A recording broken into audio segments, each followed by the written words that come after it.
Aurora Regino.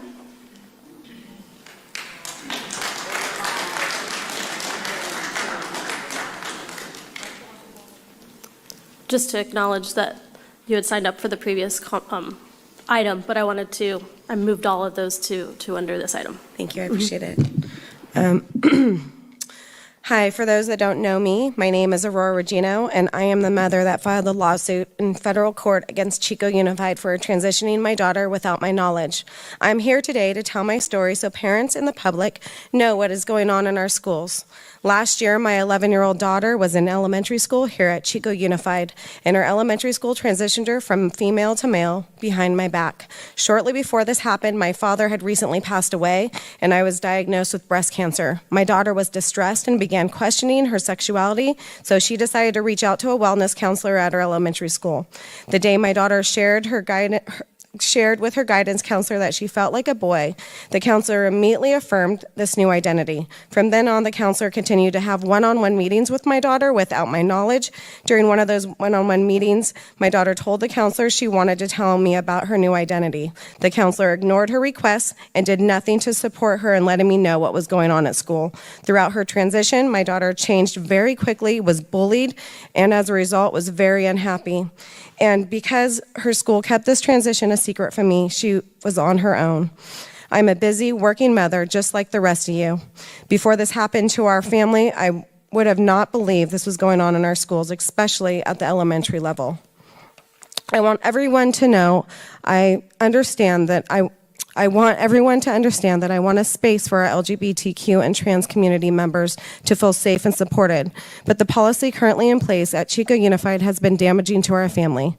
And I am not up here talking about what could happen if you continue this policy. I am up here telling you what did happen to our family. This was a time when she needed me the most, and you kept it a secret from me. I understand that you are trying to find ways to create a safe environment for all children within our district, but keeping secrets from parents is not the way to do it. Treating every parent as a potential threat to their kids is wrong. I know it's easy to make up a narrative when it comes to my case. I know it's easy for people to judge and say my daughter must have not felt safe or supported, and that's the reason for her telling her counselor. But regardless of what people say, I love my children, and there isn't anything they could ever do to change that. It wouldn't have mattered to me whether my daughter continued to identify as a male. I would love her the same. It's a slippery slope to allow any adult in our schools to keep secrets from parents for any reason. The actions the school board district took to immediately exclude me from supporting my daughter was very damaging to her and our family. She was very young and didn't understand what being transgender really meant or the obstacles she would face going through a transition.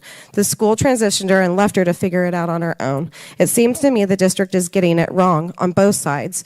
You don't know how to handle these very serious and sensitive situations because once you transitioned her, you left her to handle it all by herself, the bullying and the staff even outing her. Thank you.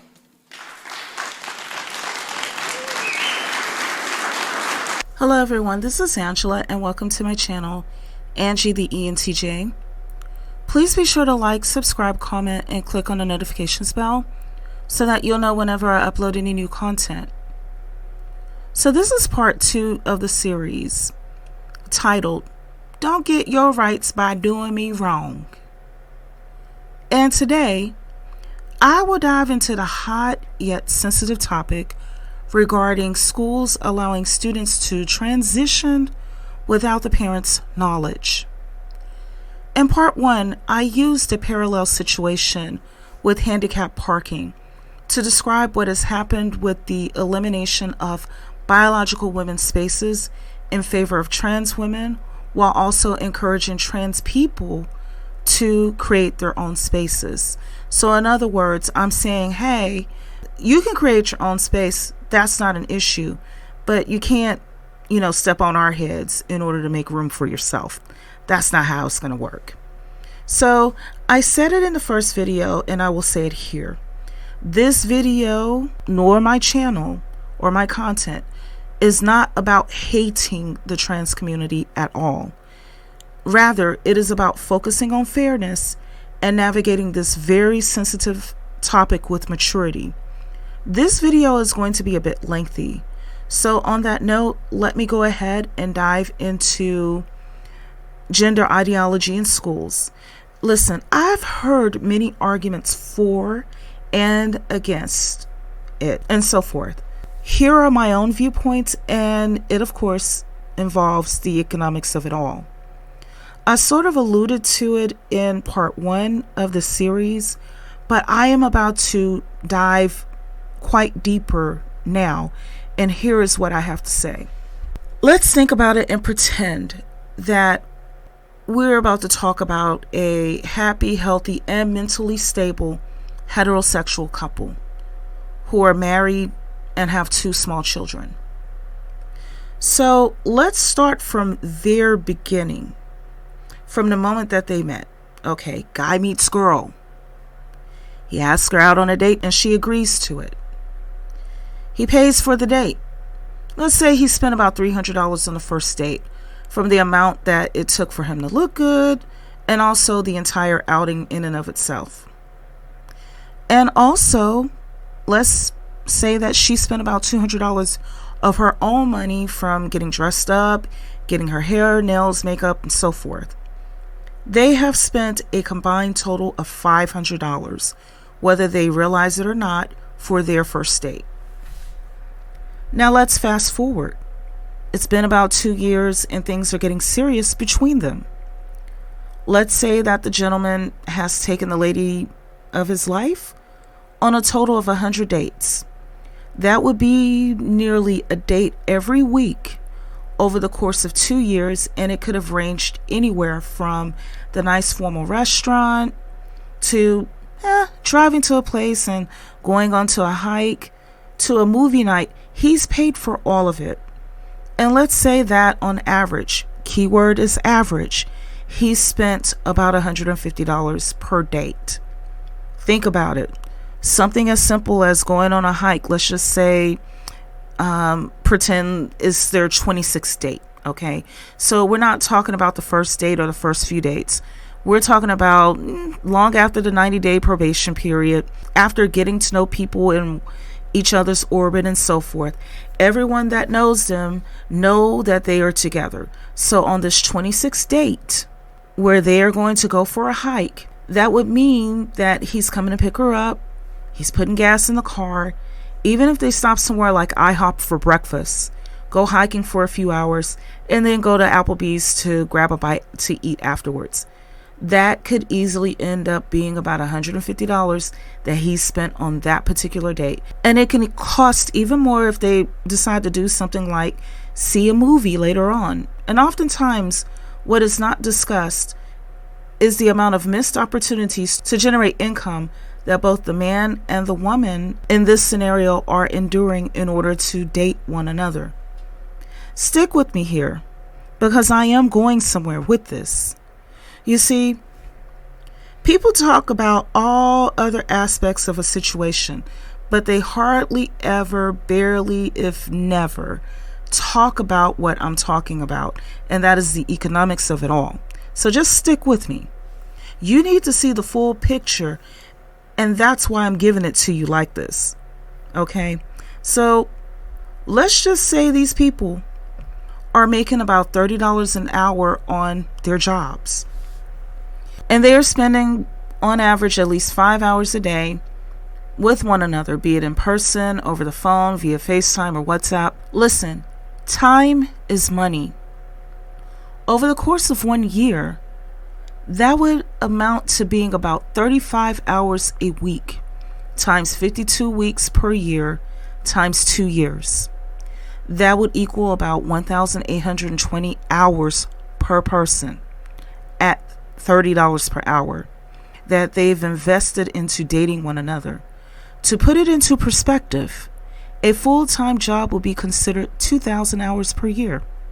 So when we take the 1,820 hours per individual person, so that's double, that's going to give us 3,640 hours that these two people, this couple, have jointly invested in dating and courting one another. Think about it.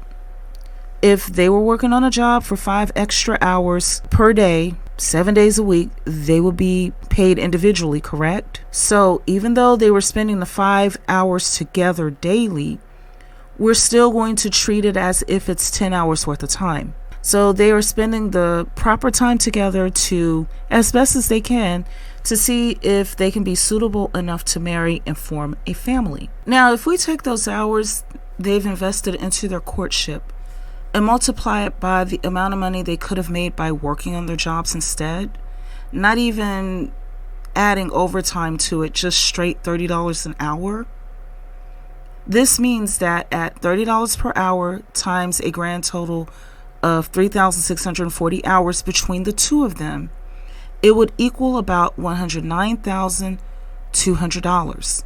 Now, by year 2, this number would have ballooned to $218,400. I'm going to make this number look a bit transparent because I wanted to represent the income potential they could have collectively earned but did not. We're going to call it the phantom value because the value is there, but you just really can't see it the way that you can see money on a paycheck. So let's add the fact that the man has spent $150 on average for 100 dates. That means that he would have spent about $15,000 over the course of 2 years just going out on dates. In these days and times, some men are spending many more times than that.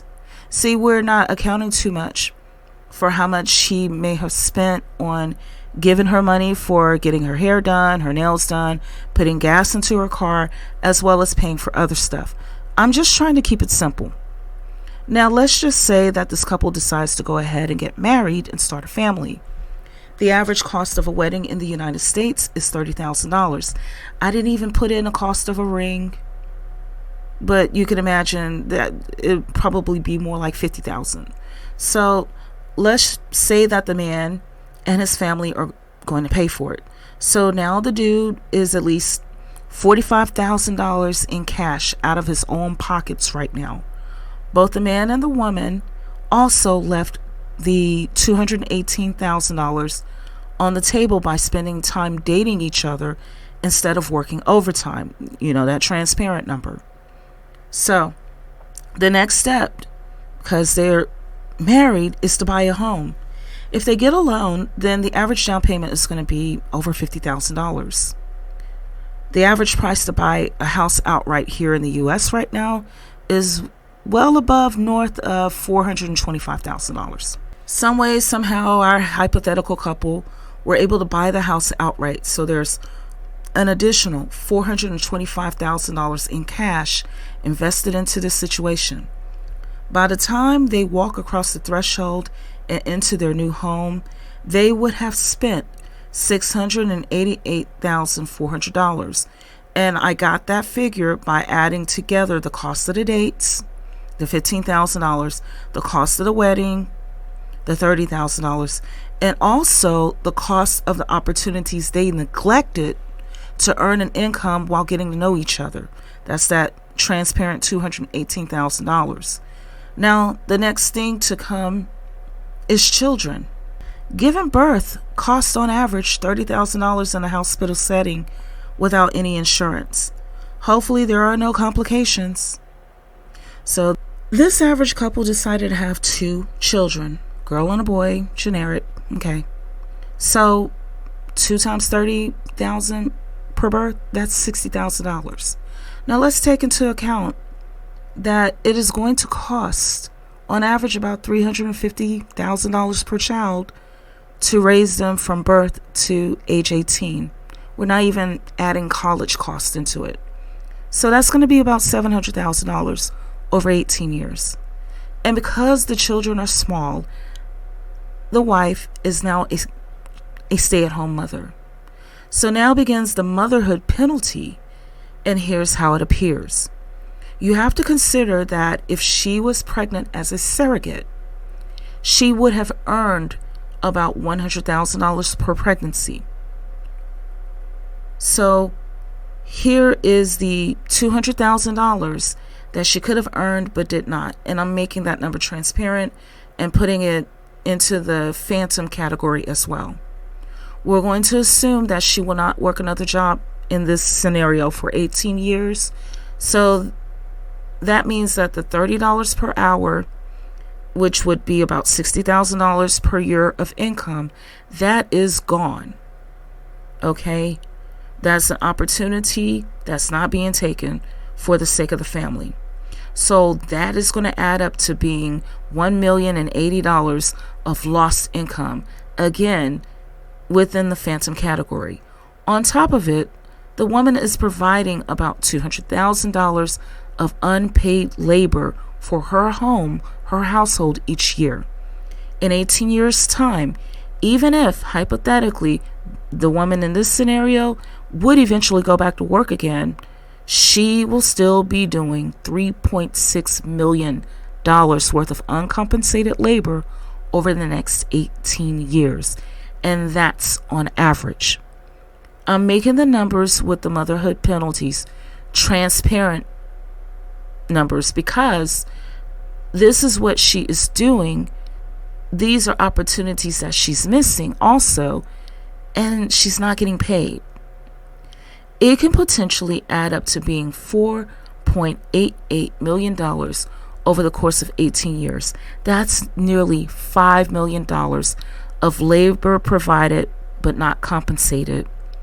And the annual breakdown of it is about $260,000 per year in unpaid labor and wage losses. If we were to break the surrogacy down over the period of 18 years, that would add an additional $11,000 per year and make it roughly $271,000 a year in phantom costs. So you see how we're having this conversation using numbers, right? So let's continue. When you add up the expenses from dating, marriage, lost income potential while dating, the cost that went into purchasing the home with having the children in mind, the cost of having said children, such as the cost of the unpaid surrogacy, the cost of the birth. I didn't even cover like well baby visits, well mama visits, or emergency room visits, okay? Then there's the loss of the income, particularly to the mother while being a stay-at-home mom, the value of uncompensated labor that goes into running the household, as well as this alone, it will total out to be about $7,448,400 for 18 years. We haven't even dived into the cost of sending the child into college and the expenses involved with it. We're just sticking with birth to 18 years of age. And to break that down per year would be about $408,244.44 per year. I have an asterisk on the number for a reason. I know that some of you are saying, wait, I don't even make $100,000 per year, so how can it cost over $400,000?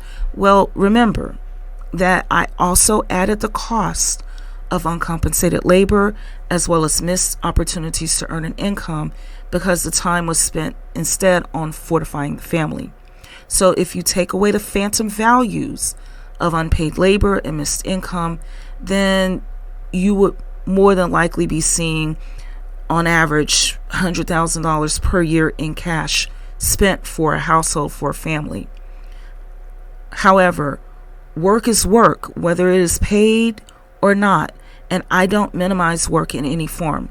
So adding the phantom values together, along with the cash spent out of pocket, this husband and wife are spending more than $7 million on their family over the next 18 years. And it goes deeper than this because at the foundation of an economy is a woman, and what springs forth from her are the children and the industries to support them. Yes, men are necessary, and I'm saying this respectfully, but men's economic habits are not the same as women, especially when we have children. Women make over 80% of the economic decisions within each household. So wherever there are women and children, there needs to be grocery stores, schools, hospitals, libraries, clinics, places of worship, colleges, roads, bridges, and other forms of infrastructure. See, those institutions benefit from the tax dollars that are also circulated within the community. I did all of these calculations to show that beyond the fact that these two people are the biological parents of their children, beyond the fact that they use their DNA and chromosomes to create them, and especially the mother went through a life-threatening process to birth them, the numbers also show that the parents are their children's biggest investors. And similar things can be said for those who have adopted or used a surrogate like Anderson Cooper and his husband, or did in vitro or artificial insemination like the Brett and Judy. There were expenses related to bringing forth this child, and each mother endured a series of life-threatening events in order to bring forth that child, from the risk of an ectopic pregnancy to preeclampsia to the birth itself. Given the risk to the mother's life and even the infants, because they're so fragile right after they're born, anything can happen, combined with the cost, it is fair to say that the parents have the right to influence their children according to their own lifestyle and beliefs within the confines of the law. In other words, it is fair to say that if the parents are Jewish, they have the right to raise their children to become Jewish just like them. If they are Muslim parents, they have the right to raise their children to become Muslim just like them. If they are Catholic or Protestant Christian parents, they have the right to raise their children according to their lifestyle. If they practice traditional spiritualities, such as myself, then it is fair to say that they too have the right to influence their own children according to their way of life. It is fair to say that if they are two women, like the Brett and Judy who decided to use a sperm donor, they have the right to raise their son how they wish. Or if they are like Anderson Cooper, who used a surrogate, they have the right to raise their child as they wish too. When it comes to raising children, it is enough to have them to understand that the world is diverse, and each individual, regardless of how they are different from our own selves, each individual has human rights. That in and of itself is not an issue. And again, it goes back to what I was saying earlier. Speaking this truth is not transphobic or any other type of phobic.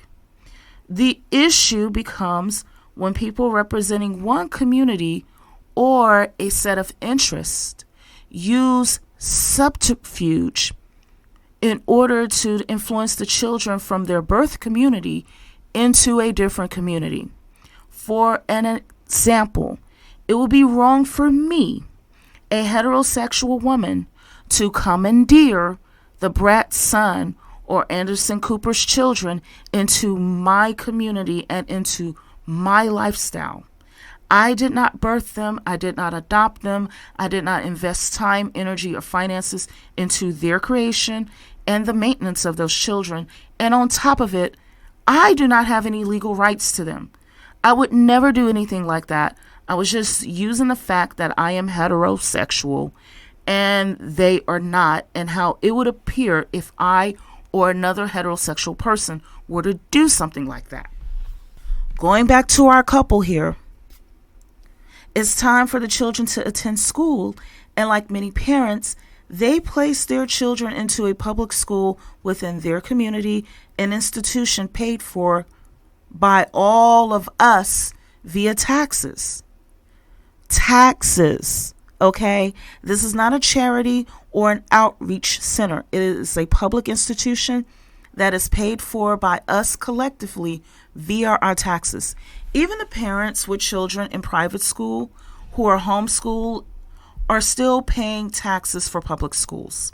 Going back to the example, the community, including the parents, are paying taxes for the school to be used as a safe place for the children to be in the presence of trained professionals in order for them to learn academic, technical, and life skills they're going to need later in life, so that by the time they are adults, they will be equipped to function within their society. And since it is a public institution, of course, children from all walks of life have the right to attended. However, this institution is saying that they, the school, interests from within the school, have the right to basically disregard the goal of the biological parents who invested their time and energy into creating, ideally, a relationship, a home, and a community that will benefit their children, and eventually a community who will also benefit from those children, especially as they enter into adulthood. The parents are legally liable to provide a minimum of 2 meals a day. One of them has to be a hot meal. Otherwise, you can be charged with, as a parent, child abuse and neglect. Okay, I just want to paint this picture for you. These parents can be sanctioned for truancy and arrested if their child has too many absences from school. People who can have their homes marked as unsafe, unsanitary, and unhealthy, depending on the circumstances, you see. So the parents have heavily invested into their children. I just showed the financial side of it earlier in the video. But these same parents are also held liable for anything that goes wrong with the children, even if the child caused harm to others without the parents being aware of it. It will be the parents who will receive the lawsuit and the summons to appear in court because of it. All of this investment, all of this liability, and I just want you to picture this, that someone in school who is not a parent to this child or a legal guardian can tell a child that they can change their lifestyle without the parent being notified of it. Yet the parent is still liable to care for the child in the process. Let me tell you something, what this is. This is the equivalent of me, a parent who practices the Kemetic way of life, ancient Egyptian spirituality. Okay? Being able to take a Jewish child and tell them that they can be like me if they want to and not let their parents know. In my world, it is not fair, and no, I would never personally do anything like that. I was just using it as an illustration, as an example, okay? But just think about it. However, this is where we are with the gender in schools. So I am not here to say if I am for or against the school's decisions. Surprisingly enough, I am here to simply say that fair is fair. If the school can commandeer our children for their own purposes, they did not invest in a child. They did not use their DNA and chromosomes to create that child. They didn't go through life-threatening experiences to birth that child. Okay? They didn't do any of the stuff that we talked about, right? So if the school can commandeer our children for their own purposes and expect the parents to remain silent, or if they speak out, they face a penalty, they, the parents, face a penalty, then to that, I can't speak out. You can take my child, who I have to pay for, who if this child screws up and does something even I told them not to do, I'm still going to be held legally liable for it, right? But the people at the school who are not the parents, who are not providing a shelter, who are not reaching into their income, their own personal income to provide food, the food is coming as a result of taxpayer income if the children are eating school lunches, especially if they're free. Otherwise, they're bringing their lunch to school, something that the parents are paying for, right? Okay. But somebody there at the school can tell my child that they can make a permanent decision that's irreversible about their lives at an age before they're able to fully understand or comprehend the implications of it. Then to that I say, the schools should reimburse the parents for the expenses of the child from the time the parents dated, got married, surrogacies. They need to reimburse surrogacy fees to the mother. And here's why I say that. Because she thought that she was carrying her baby for her own sakes and purposes. But here we are years later, and the school is commandeering what she went through, okay, for their own purposes. Because, see, Anderson Cooper paid the surrogate, right? So that's where I'm coming from with that. They need to pay the surrogacy fees to the mother. They need to also reimburse her for her uncompensated labor and so forth, up to the age that the school said the child can transition without the parents knowing it. Fair is fair. That's all I'm saying. Fair is fair. And in addition to reimbursing the parents, they also need to know that they now have custody of the children. Hear me out on this one. Hear me out. See, when Jewish people have their children, their intentions are to be able to raise them to be Jewish, to attend Jewish schools, and to develop skills that will be an asset to the Jewish community, and to continue the Jewish legacy. Same can be said for the Catholics, the Mormons, the Muslims, the Hindus, the Sikhs, the Buddhists, and so on and so forth.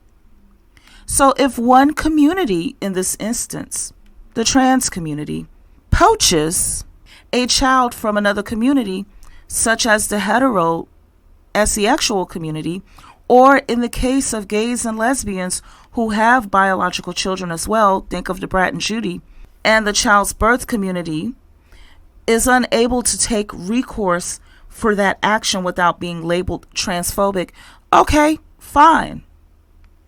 Then the community that gains the child, in this case the trans community, should reimburse the birth community from whom they have poached the child away from.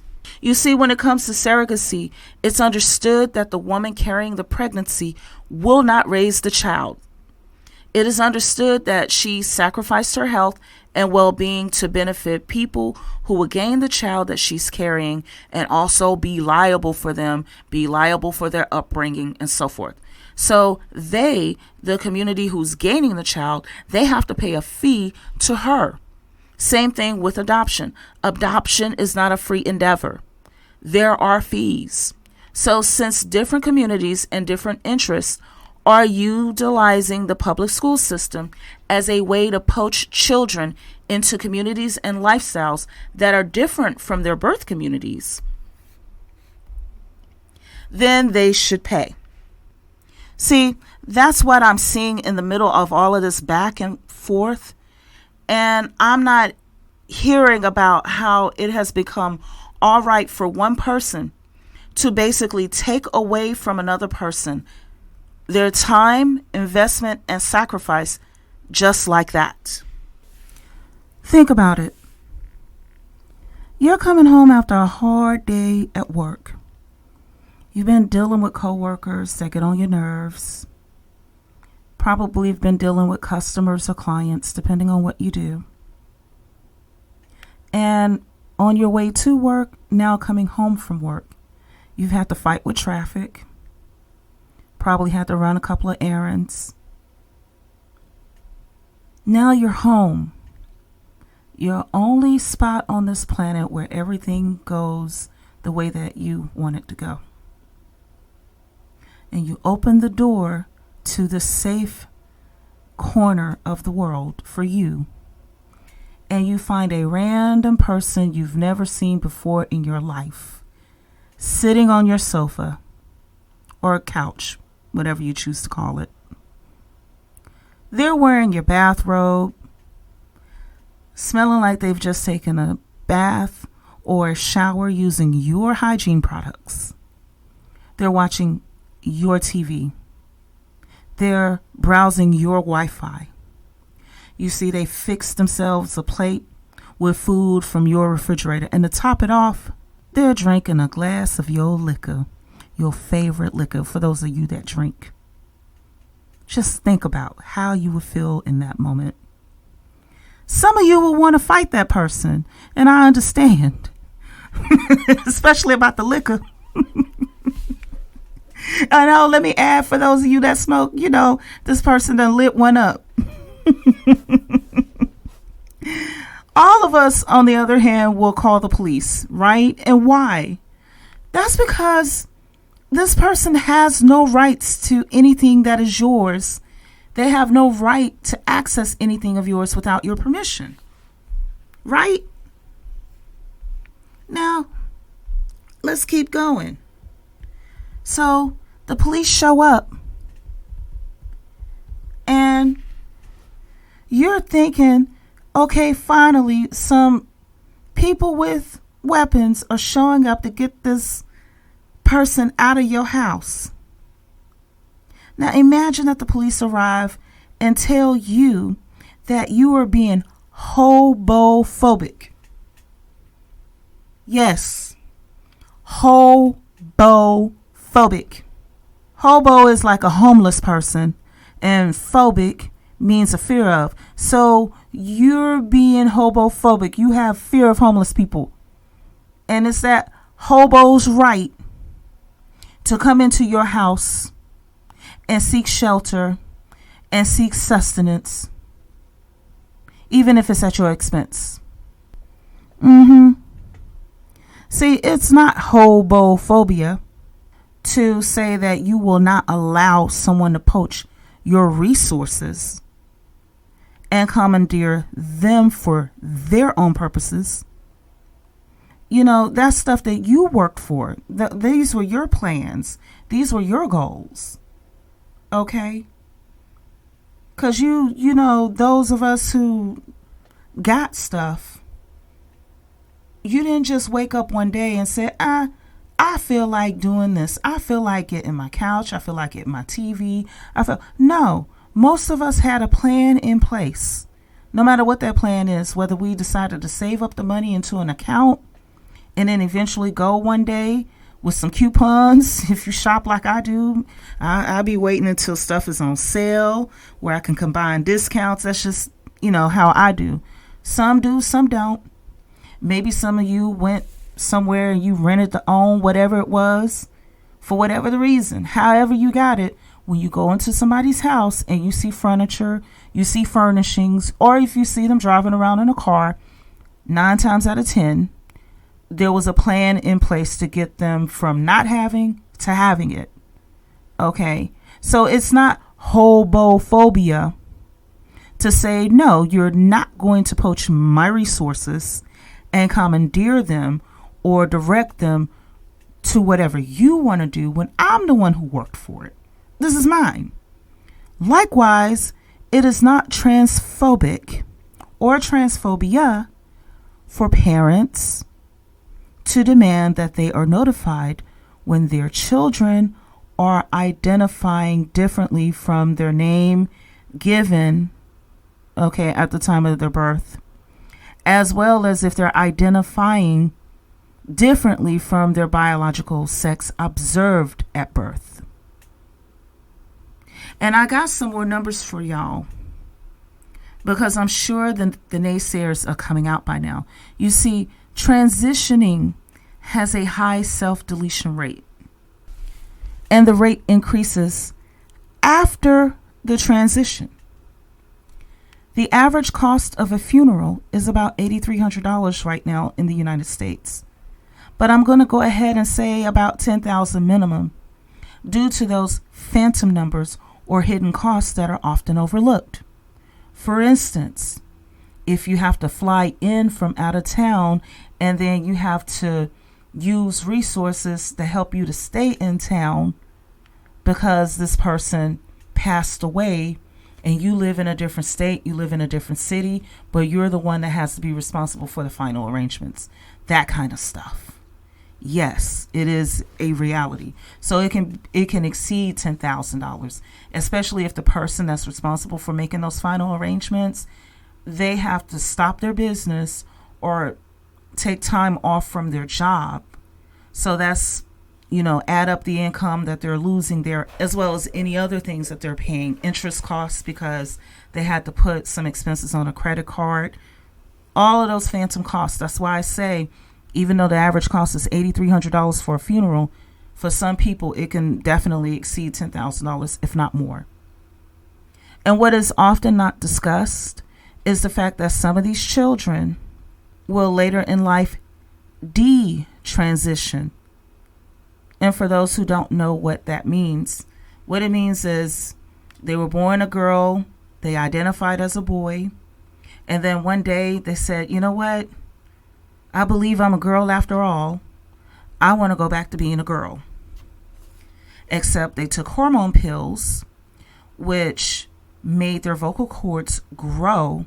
So now, even though they may go back to being a girl, they sound like their voice is a tenor or a bass.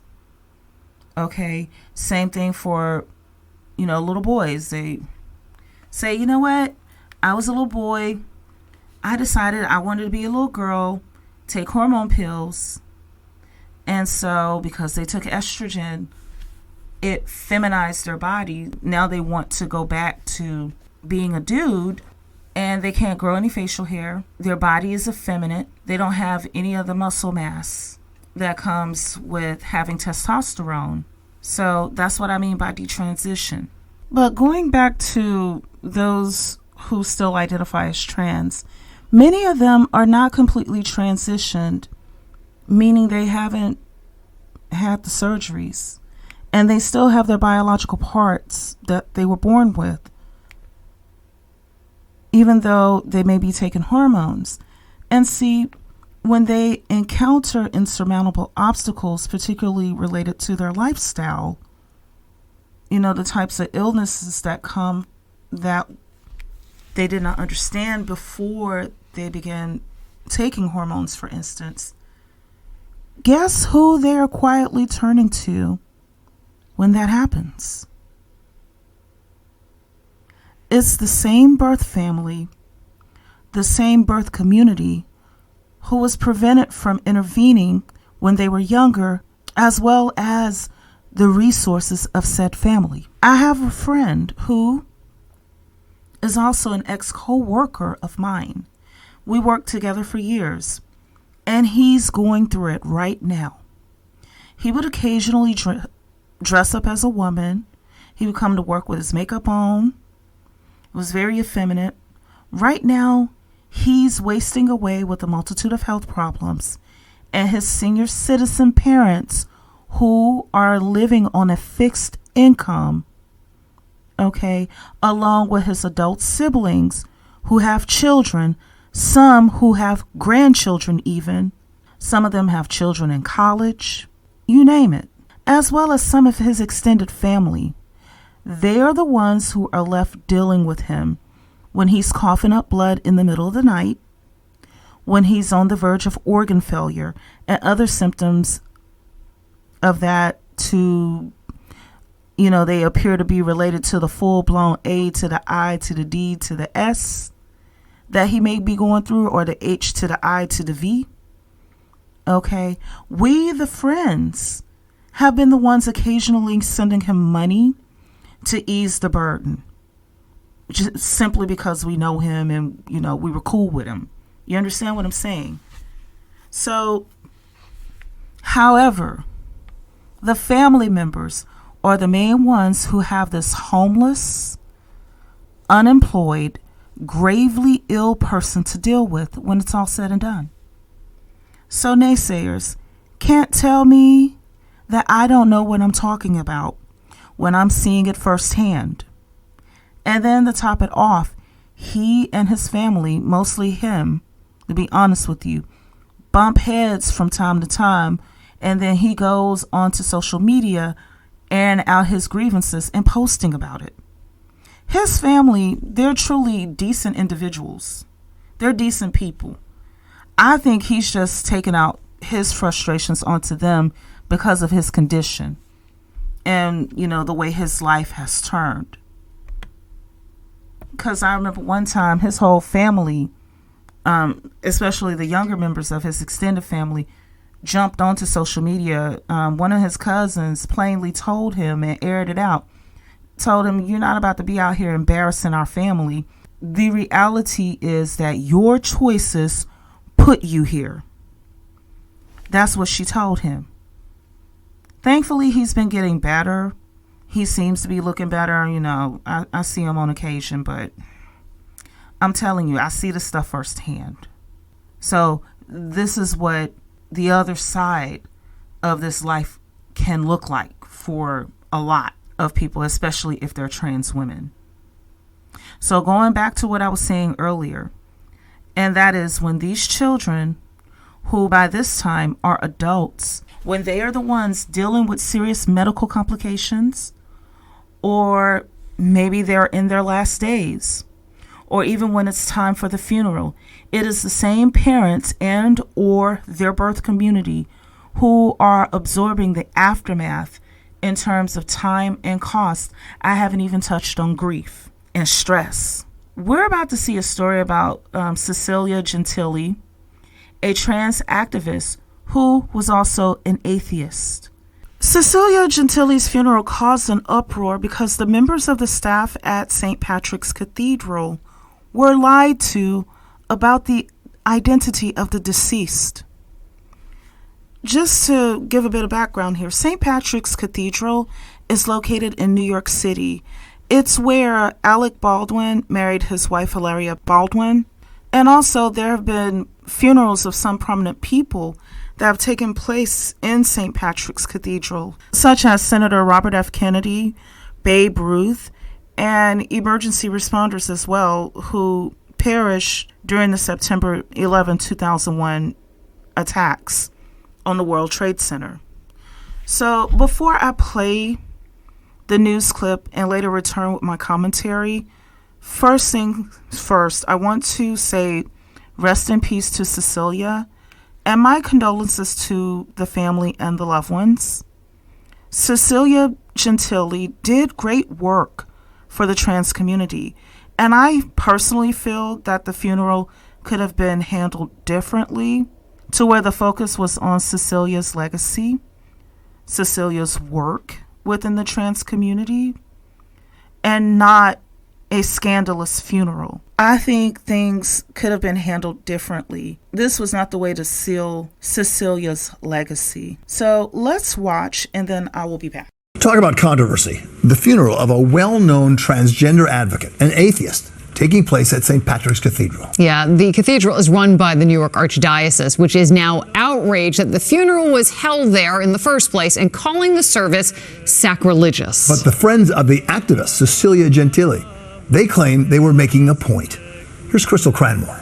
I think when one of the eulogists, used the word for prostitute in Spanish, and I looked at the person sitting next to me and said, wait till they translate that. The funeral mass for transgender activist Cecilia Gentili at St. Patrick's Cathedral sparked outrage after the Catholic Church deemed the service scandalous. Hundreds of people filled the pews in her honor last Thursday.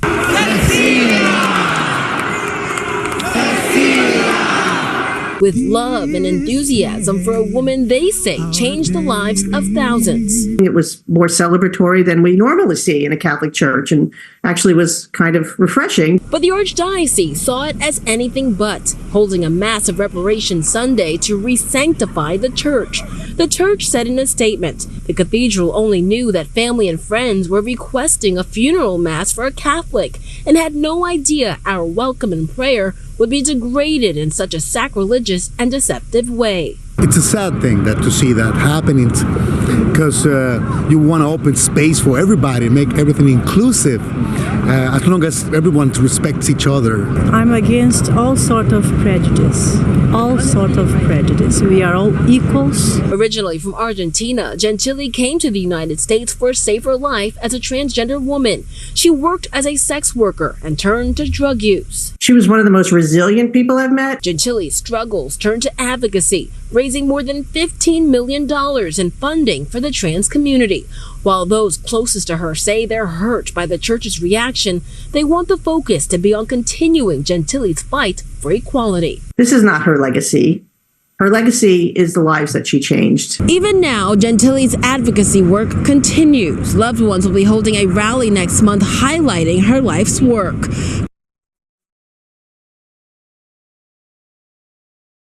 Okay, I'm back.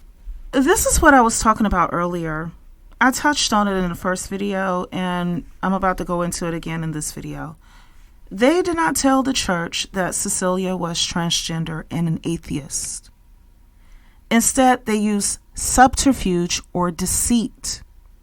They lied, and then they invaded the space with what they wanted to do without any regard to the institution and their standards. You see, Cecilia, rest in peace, was no longer a part of the Catholic community. And that is fine. This was an opportunity for the trans people in New York City to show up, to create their own venue by renting out a place, to host the final chapter in this person's life. Yet, they brought Cecilia back to the community of her childhood as a solution to the issue. And that's what I was speaking on earlier. This is the common process. I'm seeing it with my ex-coworker friend, and I see it here too. This is part of what I see in the grand scheme of it all. And I feel like it has not been discussed enough, so that's why I'm opening the door to the conversation. In addition to this, there have been cases where the trans community outcried because a person was misgendered at their funeral. And I do get it. I understand it. I understand that this person lived as a she, but was born he. Or lived as a he, but was born she. I do get it. I personally get it. However, that's not the only side to the situation. I want you to step back for a moment and look at it from the perspective of the family. Imagine that you are a parent to a child who transitioned from being one gender to another. That same child encountered health problems and then passed away. You see, Cecilia was still young at age 52. It's a possibility that her parents are still alive. And at the end of the day, regardless of how you felt about their lifestyle, you're this person's parent. That is still your child, and you are a parent who has to bury them. I don't care who you are. If you're a parent that has to bury your own child, that is a pain in and of itself, and it is unbearable. It is an unbearable pain. Even if your child was a dirty, rotten scoundrel who got an unalivement penalty, that's still your child. Even if you agreed with it. Even if your child did other things that you didn't like. At the end of the day, that's still yours. And you have to be the one to bury your child. It is considered the worst thing that can happen to a person on this planet. And I have to agree. Now imagine this parent is you. Some of you, unfortunately, don't have to imagine. And while in the middle of your grief, you, the person who has to pay for the funeral, you, the person who has to make arrangements to bury your own child, while you're going through all of that, you are also being bombarded with anger from the very community who your child became a part of, but that community did not contribute to their final resting place. It was you coming out of your pocket suddenly and dealing with all of the aftermath that is ensuing. While in the worst grief that anyone can ever experience, you as a parent are doing your best to get over the fact that you will have to visit your child's corpse at a gravesite from now on, and you want to remember them the way that they were to you. And you were there when they were born. You may have been the one to push them out into the world. And this is all that you have left. So you do what is in your heart at the time as a grieving parent. However, this community wants to use the time that your children are in school to learn reading, writing, and arithmetic. School, not a charity, but a taxpayer-funded institution where the staff are also hired and paid their salaries through the same tax dollars. They want to use this institution in order to commandeer your resources, your tax dollars, and mentally poach your children for their own purposes. That's why I say the schools and the poaching communities, which in this instance is the trans community, not every single individual, but the collective. They should pay, as in reimburse the parents for the resources that were necessary in order to produce the child, and to also have the funds ready for the end of life health expenses for the children, as well as the funerals of the people who were a part of their community as well. Fair is fair. I cannot go to a Jewish school and poach a Jewish child and raise them to be Kemetic. Fair is fair. You see, let me give you a little more insight. On top of being one of the poorest demographics in the nation, collectively and respectfully speaking, the trans community, especially trans women, tend to have lower life expectancies than non-trans people. So, unlike other communities whose members live longer and therefore are able to work longer and have a longer period of time to generate wealth, to generate savings, and to collectively pool all of those resources together with the resources of other community members over a long period of time, they can turn around and invest and so forth. The trans community is not quite there yet as a collective. As a matter of fact, I want them to be there. I want them to have their own space and be successful in their own right. I want to see that happen for them. But they're just not quite there yet as a collective. And by that I mean they don't have their own exclusive hospitals, their own cemeteries, their own funeral homes, and so forth. New York, where Cecilia Gentili lived, has the largest trans population in the world. And it is estimated that there are 50,000 trans people living in New York. So if I pull out the number, for instance, the number of Asian people in New York City is nearly 1.4 million. That's nearly 28 times the amount of trans people. So you see, the community is small, and I can see how it can feel to some extent kind of isolating.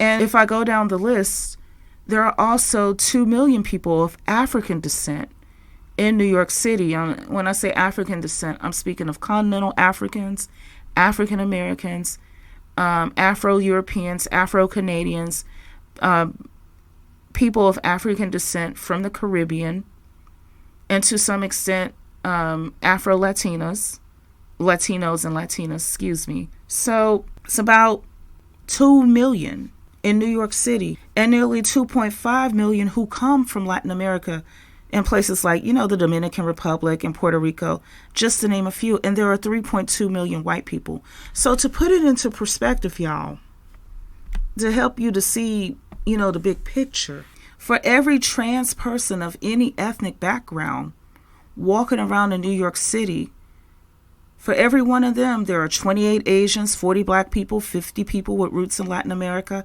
and 64 white people who are also walking around New York City with them. So their community is small, and their resources are less by comparison than other collectives. And I think based on the numbers that I have presented, that it does play a role into this motivation within at least the past decade so far of pushing children from different communities to identify differently than their birth community, in this instance, identify differently than their name given at birth, and identify differently than their sex observed at birth during their formative years, while their brain is still developing, while they are still growing. So listen, fair is fair.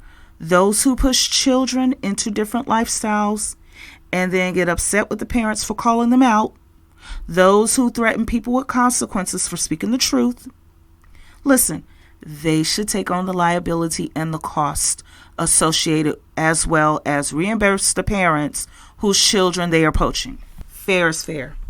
Or what the trans community can do to increase their numbers is no different than the way that everyone else has done to increase our numbers within our respective communities.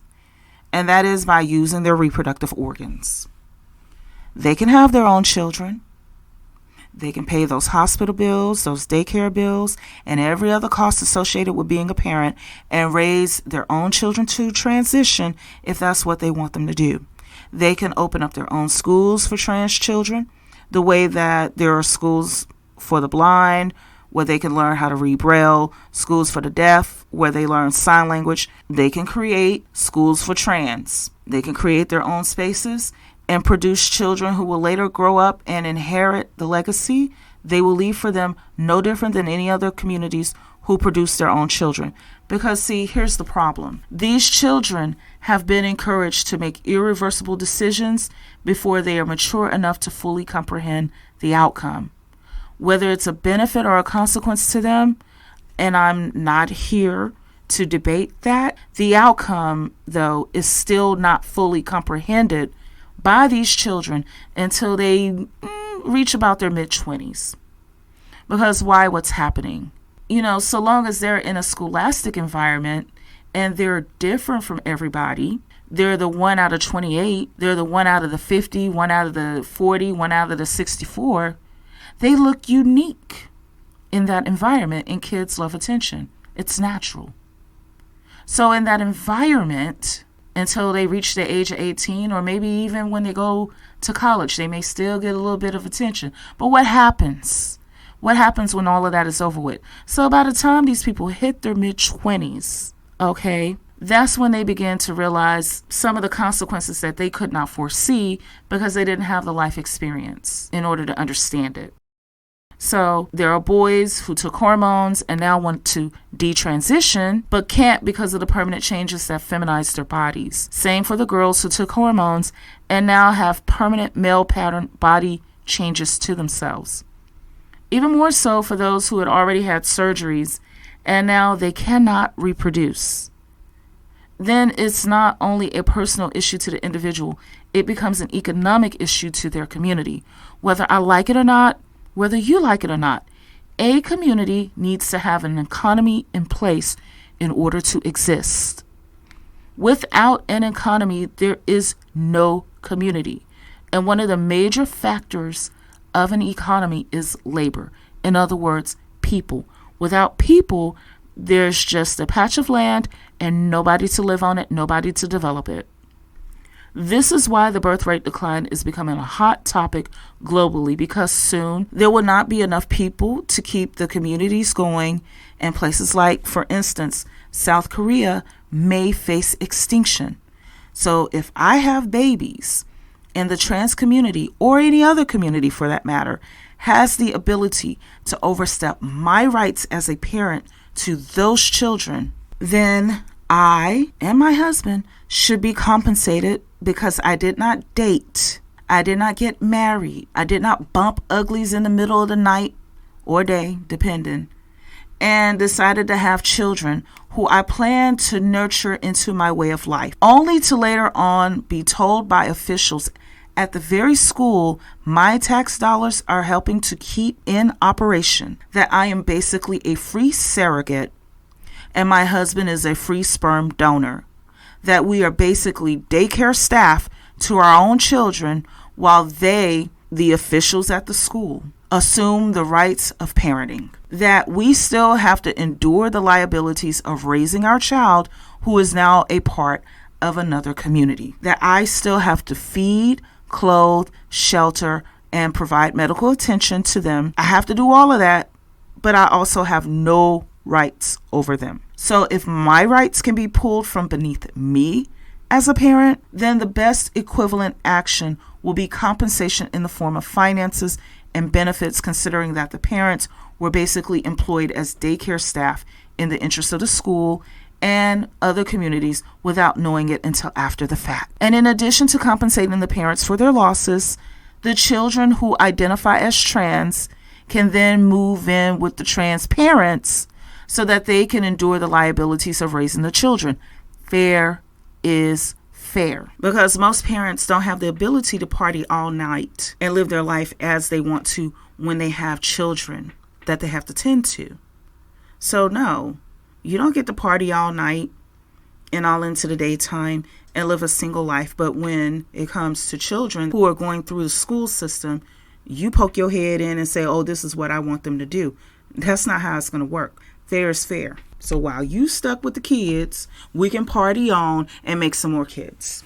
And here's an idea of what it would look like, since the average elementary school in the U.S. has about 500 children, is that if that school wants to commandeer the children and poach them from their birth community, assuming that every 2 children in this example are siblings, then it means that they will have to pay $408,244.44 per sibling pair for each year of their age. So for instance, if they are poaching 50 kindergartners, the school and the community who's poaching them would need to pay $20,412,222 times 5 or 6 years of age, which can be anywhere between $102 and $122 million just for 50 kindergartners.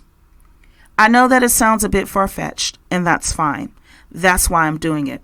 Because as far-fetched as my perspective appears, child poachers will not be able to counter it, because I have presented how much effort and how much income I have shown the valuation of what is actually invested into each child by the parents. Talk less of their birth community before they even place one foot onto a school campus. If someone decided to take the keys to my car without my permission, poach the resources by burning the gas out of the tank, and putting wear and tear onto my vehicle, I have rights and I can take recourse. By no means am I attempting to objectify a child who is a precious human being and a price inherently cannot be placed onto their heads. However, it is unconscionable to think that the equivalent of taking my car and using it however you want to, and I just have to sit there and deal with it, or showing up in my home and doing whatever you want to, and I just have to sit up and deal with it. It is unconscionable to think that the equivalent can happen to a parent regarding their child, and there is no recourse. In fact, there's a penalty to the parent of being labeled transphobic, homophobic, and also, depending, being canceled. See, what everyone can do as a solution to all of this is advocate for the Nordic model here in the United States. This means that we will all have health benefits, guaranteed shelter, guaranteed food, free or affordable education, and so forth. That when everyone becomes older, they, as in senior citizens, they will have access to benefits that will ensure that they will be cared for later in life. When all citizens have benefits, It matters less if they are a minority or part of a majority. Everyone benefits. So you don't have to worry about how your life will appear later on, because there will be trained professionals that will keep up with your overall well-being. This way, different communities do not have to resort to subterfuge in order to get their needs met. And no, just to be clear, I'm not attempting to malign the trans community, nor am I suggesting that every single individual trans person behaves like I have described, before all of this. I recognize the behavior because, generally speaking, individuals within communities that typically have something that can be considered a bit on the extreme side, respectfully, or way too out of the box, usually run into obstacles, and they seek to find ways around it. They're looking for a way to handle the liability without actually experiencing it. We see it within Blackistan with the pimps and how they are resorting to kidnapping girls for sex trafficking, and sometimes boys too for labor, and in some cases sex trafficking as well. We also see it in communities that have been anti-abortion and their manipulative efforts to stop the population decline and the brain drain that is currently happening within their spaces. And they're attempting to manipulate it by enacting harsher laws and penalties and so forth. So I'm not attempting to say that it's only the individuals who are exclusively a part of the trans community who are behaving this way. There are others who are doing similar things, but there are already laws against human trafficking and kidnapping, and the attempts by those who are anti-abortion to boost their own populations while preventing migration from within their community, that's quite obvious. We can see through that. However, the use of gender ideology to increase the population of the trans community, in particular, as well as other communities, are not so obvious. And that's why I felt this needed to be analyzed and discussed. So I will conclude part 2 of this series that's titled, "You Can't Do Me Wrong in Order to Get Your Rights."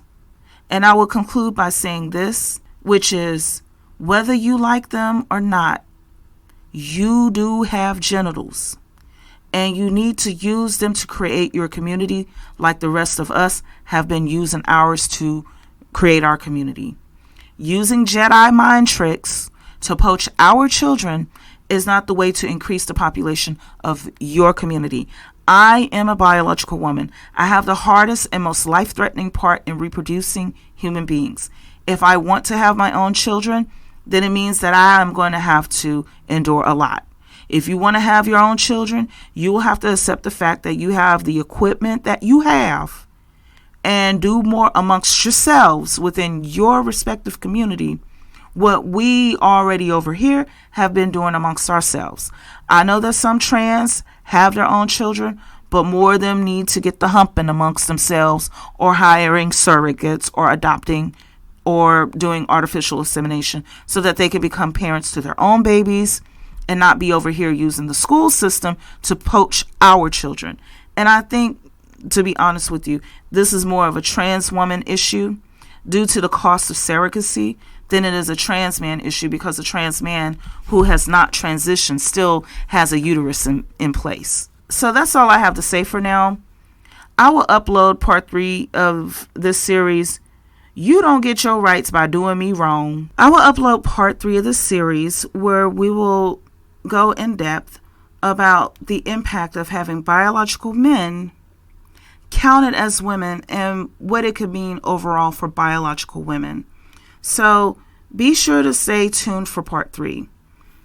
So that's all I have to say for now. Please be sure to like, subscribe, comment, and click on the notifications bell so that you'll know whenever I upload any new content. Take care until next time.